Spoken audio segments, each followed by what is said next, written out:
Water signs, tignan po natin kung ano yung mensahe para sa iyo ngayong araw. Keep in mind po na ito ay general reading lamang, so hindi po lahat ay makaka-relate. So be open-minded. Sa mga hindi po nakasubscribe dito sa ating channel, please subscribe na po kayo and pa-like na din po ng ating video. At sa mga nice po mag-avail ng ating private readings, ng ating Evil Eye Amulet Necklace at ng ating Cures Bracelet, makikita nyo po yung link sa description box. Sorrow Intentions by Aliana Reyes. We have My Way. Yan. Sino tong taong to? Lagi ata itong nakikialam sa mga ano nyo, mga decisions nyo in life. Ayan. Or pwedeng kayo ba to? Pag may gusto kayo, water signs, kailangan makuha po ninyo kahit sa anong paraan yan. Tingnan natin. Meron din, matigas ang ulo. Pwedeng anak nyo yan. Pwedeng asawa nyo. We have Magnetic Fate. Attraction sparks pursuit. Guiding souls on a journey to their destined union. Okay, meron ka dito hindi mapigilan, no, na emotions towards sa isang tao. Oo. Sobrang attracted ka sa taong to. Very intense yung inyong connection. Pwedeng ito po ay twin flame mo. Tignan natin ano pa ang mensahe para sa'yo. Spirit guide, mensahe po natin kay water signs. Okay, ayun. Parang kahit ano yung gawin mo na pag-iwas sa taong to, hindi mo siya mapipigilan. Okay, gagawa at gagawa po to ng paraan. So, mukhang may nangungulit sa inyo dito. Ano? Water signs. Ayan po. Parang hindi pa rin tumitigil yung taong to.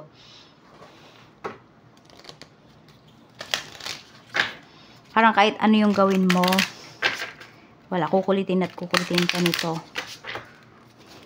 Ingat ka kasi baka mamaya, alam mo yun, dahil sa sobrang kulit ng taong to, mapa-oo ka na lang sa mga gusto niyang mangyari. Tingnan natin ano po ang mensahe para sa'yo ngayong araw na ito. Okay. Meron tayo ditong the bouquet. Mukhang ano ha, nag-e-effort yung tao na to. May efforts kasi na pinapakita dito. Pero kahit ganyan, no, kahit na may efforts kang nakikita towards this person, may pagdududa ka pa rin na nararamdaman. Ayan. So, follow nyo din yung intuition ninyo, ha. Follow nyo yung intuition nyo, hindi lang yung pinapakita sa inyo ng tao. Kasi kapag gusto naman talaga kayo ng isang tao, no, kahit hindi gusto, ha, kahit na hindi pure yung intention yan sa inyo, okay, kaya niyang magpanggap.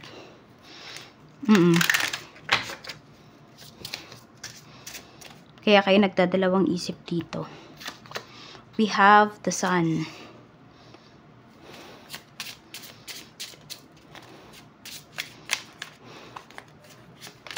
We have the Dog.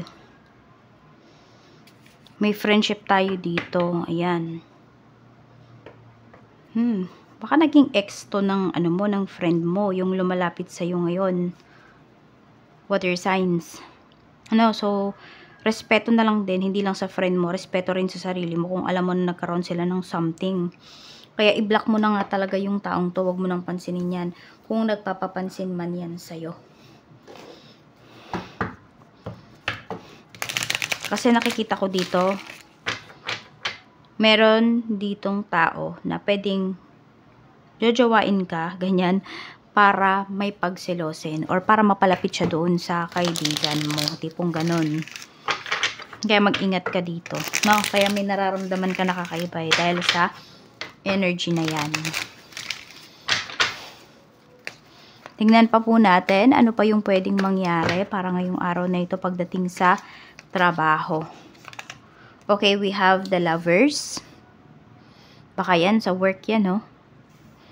Itong nangungulit sa'yo na to, baka sa trabaho yan, baka mamaya meron niyang, meron niyang karelasyon, alam niyo, so iwasan nyo na. We have the Moon. Diba? Confusion yung binibigay sa'yo ng tao na yan, or naku-confuse ka, baka may nagbibigay ng motives sa'yo dito, pero alam mo naman na may karelasyon yan.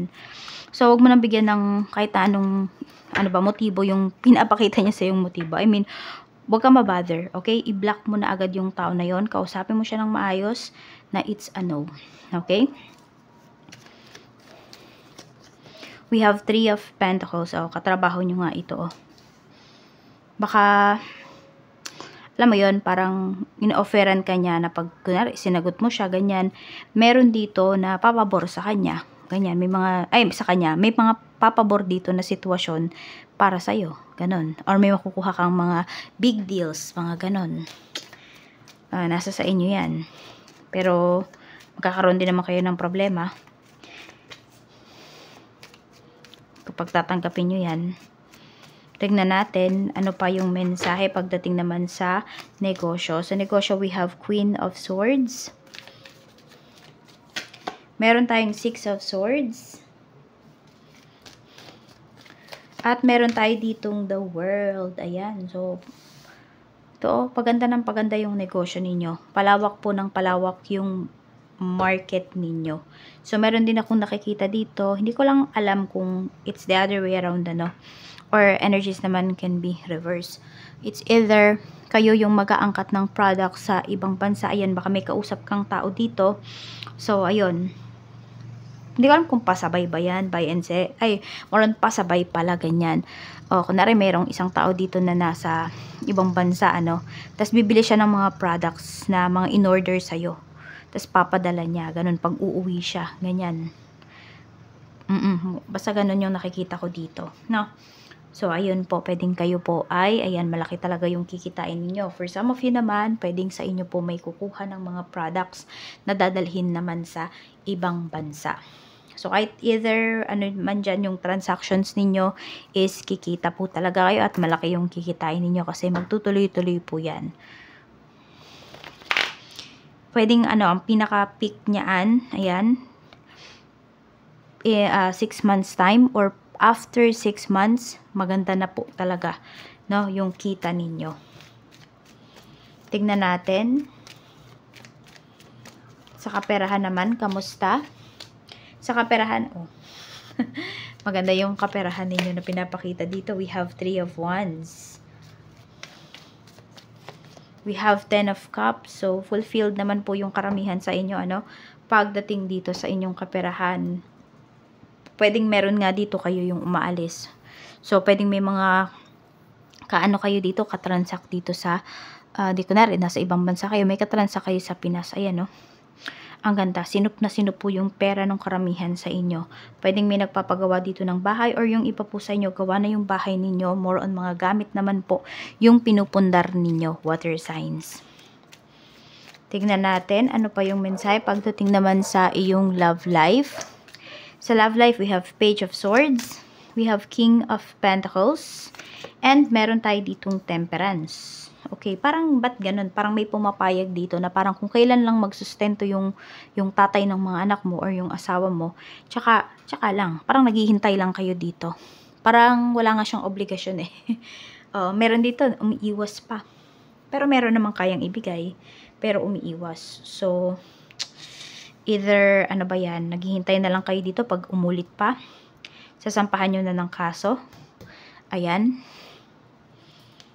9 of Wands. Paglaban nyo po kung ano yung rights po ng inyong mga anak. Ayan. Meron kasi dito parang umiiwas sa responsibility. Ayun yung mas pinapakita water signs pagdating dito sa energy ninyo. Yan, na mag-asawa. May umiiwas sa responsibility. Kaya, ilaban nyo po ito. Or meron naman dito, naghihintay na lang talaga ng, alam mo yun, parang wala masyadong efforts na ginagawa. Oo, parang hanggang salita lang. Pero, meron dito na medyo nag-struggle kayo pagdating sa finances. So, baka nag-aaway kayo ng asawa mo because of money. Kasi, hindi talaga sapat yung kanyang kinikita. And, naaapektuhan po nun yung pag-aaral ng anak ninyo or mga anak ninyo. Kaya, nagde-demand kayo dito. Yes. More on, parang may galit kasi dito na energy. So, ayan lang po ang mensahe para sa'yo ngayong araw. Maraming salamat po. Ingat kayo always and more blessings to come.